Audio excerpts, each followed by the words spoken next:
What if everything we know about the discovery of America is just the tip of a very strange, very old iceberg?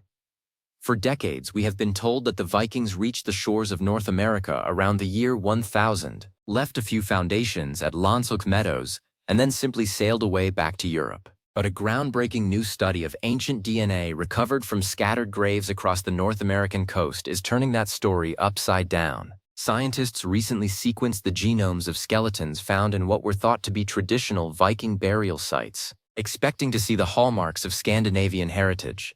Instead, they found a genetic signature that doesn't match any known European population. Not the Swedes, not the Danes, and not even the Norwegians. This mystery goes even deeper, because this DNA doesn't match the indigenous populations of America either. We are looking at a phantom bloodline that suggests an entirely different group was crossing the Atlantic long before the history books began, or that the Vikings who arrived here transformed into something the world has never seen before. Today, we are diving into the hidden genetic code of the American Vikings to uncover a mystery that the scientific community is struggling to explain. To understand how high the stakes are, we have to look at how we identify a Viking. Traditionally, if you find a longship, a broadaxe, or a Thor's hammer pendant in a grave, you assume you are looking at a Northman.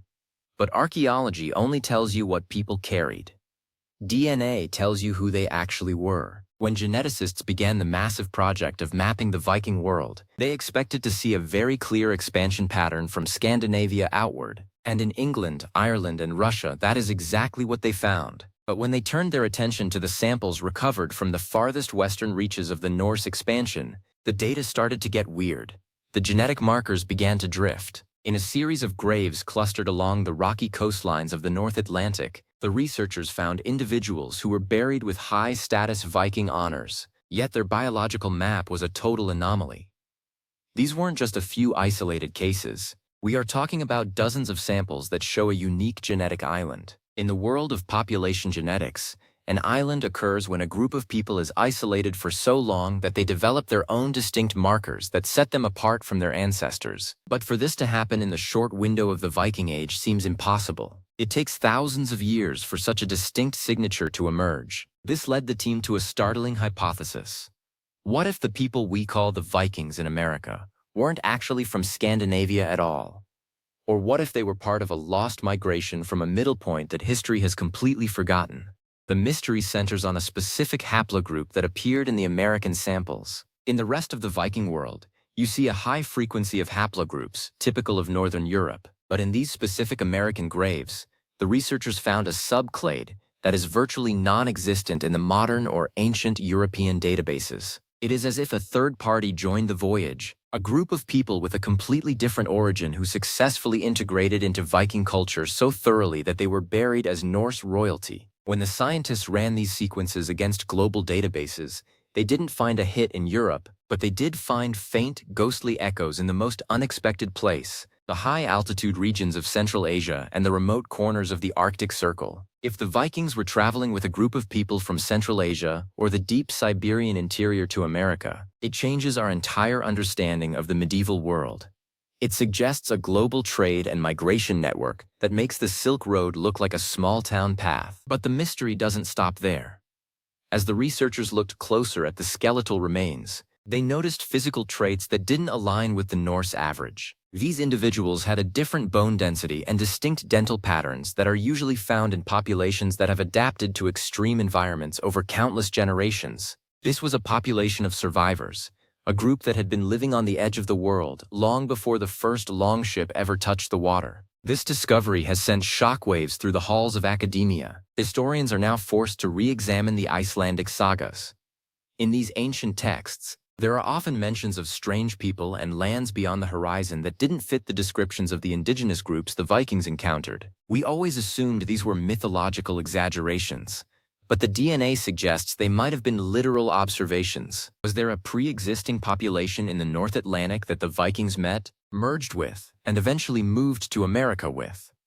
If so, who were they, and why is there no record of them in our history books? The geneticists are calling this the ghost founder effect. It occurs when a small group of people with a unique genetic makeup starts a new population in a new land. If that group stays isolated, their ghost DNA becomes the dominant signature of all their descendants. The American Viking graves seem to be filled with these ghosts. But the most mind-bending part is that this DNA signature seems to disappear from the record around the 14th century. It didn't blend into the colonial populations that came later, and it didn't seem to survive in the modern indigenous gene pool. It is a bloodline that arrived in a flash of copper and steel, and then vanished back into the mist. One theory being explored is that these individuals were part of an elite class of mariners who lived almost entirely at sea. We know from historical records that there were groups like the Sea Sami and other maritime cultures that were closely linked with the Vikings but remained genetically distinct. Is it possible that a specialized group of navigators, perhaps from the far northeast, were the true architects of the American expansion?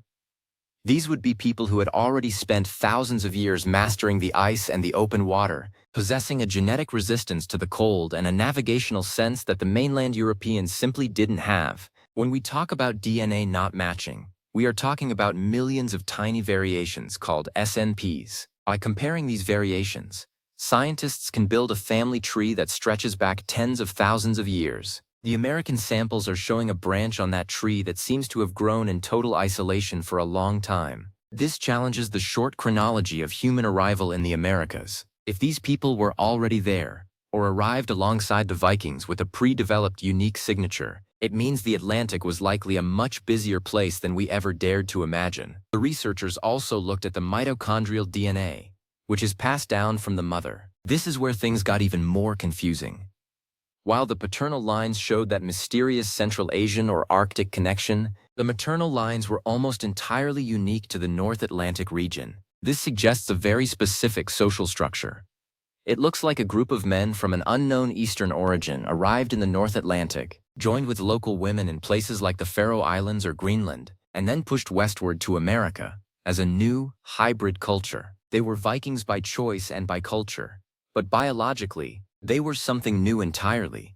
But why wouldn't the DNA match anyone in Europe today?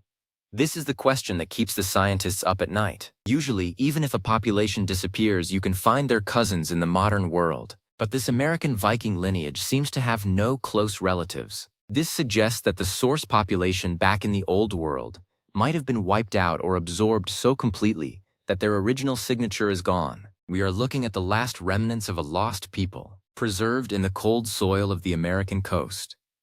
To get a better picture, the scientific team started looking at environmental DNA around the grave sites. This is DNA shed into the soil from skin, hair, and waste.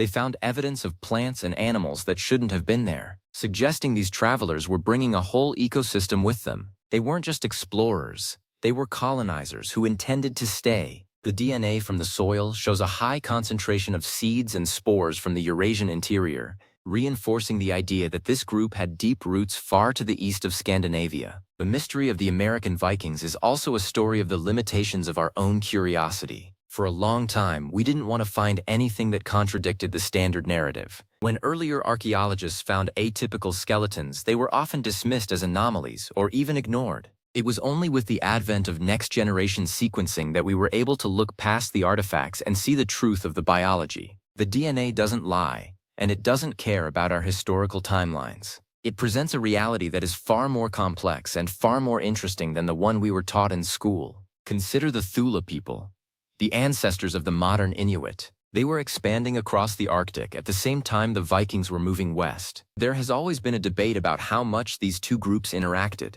Some of the strange DNA markers found in the Viking graves share distant similarities with the Thule, but they aren't a direct match.